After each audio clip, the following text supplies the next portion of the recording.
সাইফুল শরীফ আপনি জানতে চেয়েছেন বিয়ের পর কাবিনেট টাকা কমানো যাবে কি না। দেখুন, বিয়ের পরে কাবিনের যে টাকা সেটা যদি স্ত্রী কমিয়ে দিতে চান স্বেচ্ছায়, তিনি যদি কম নেন সেটা তার জন্য জায়েজ আছে। আল্লাহ রাব্বুল বলেছেন তিনি যদি কিছু ছাড় দেন ফাকুলু হানিম মারিয়া, তাহলে সেক্ষেত্রে তোমরা সেটা খেতে পারো, রক্ষণ করতে পারো, ভোগ করতে পারো। আর যদি তাকে প্রেশার দিয়ে বা সিস্টেমে ফেলে এটা করা হয় তাহলে সেটা জায়েজ নাই।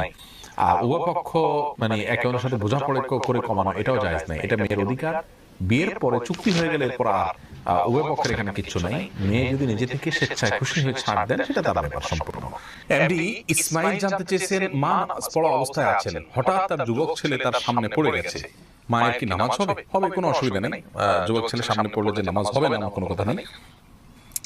তবে ছেলের নামাজ, মায়ের নামাজ পড়ানোর সময় তার সামনে তার দৃষ্টির এরিয়াতে পড়ে নামাজ ডিস্টার্ব হয় এরকম জায়গায় যাওয়া উচিত নয়।